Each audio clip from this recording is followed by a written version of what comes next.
Hey everybody, thank you guys so much for chiming into the YouTube channel and getting this off of Edmodo. I hope this is helpful for you.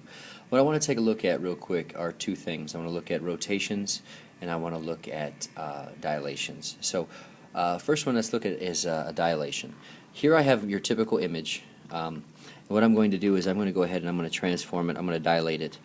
Let's cut it in half. So let's see what it looks like if I made it smaller. See, if I cut it in half, the image actually got half the size, and I can see that by what I told you guys to do was to multiply the coordinates together. So what I'm going to do is actually show you guys what I mean by that. So I'm going to come here to, as soon as I find out what I did with them, there they are, coordinates. Okay, so there's those coordinates, and actually we'll take those and we'll bring them right over into the center here. Okay, so that way everybody can see them. And then we'll do the same thing with the bigger one. So we'll go bigger.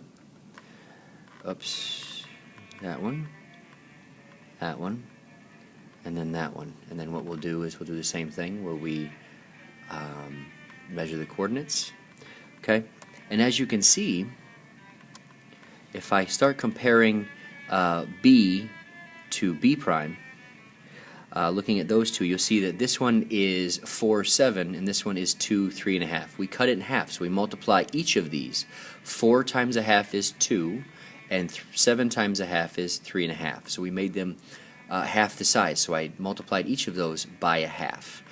Same is true here for, if you looked at C. C was 0, 1, and then became 0.5.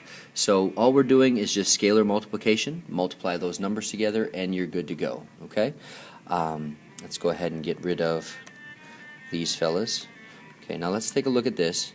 Now what I'm going to do is the big thing that we want to talk about is I want to fixate it around there, and we're going to take this guy and we're going to rotate him. So.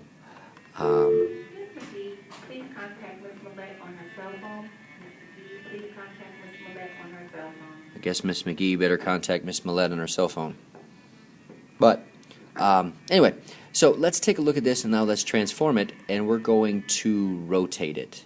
Now we need to do a rotation. Once again, this is the big thing. If I don't tell you, or the directions don't tell you to rotate it clockwise or counterclockwise, you are to assume that we're rotating it counterclockwise.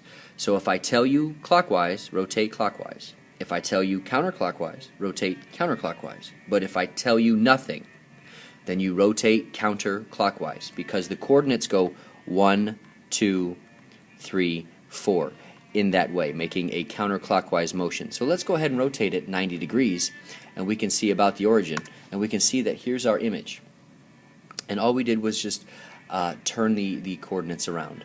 Now remember, you can do this with patty paper, as we talked about in class. And hopefully that will be helpful for you. You also can get this geometer sketch pad if you'd like to. It's kind of fun to use.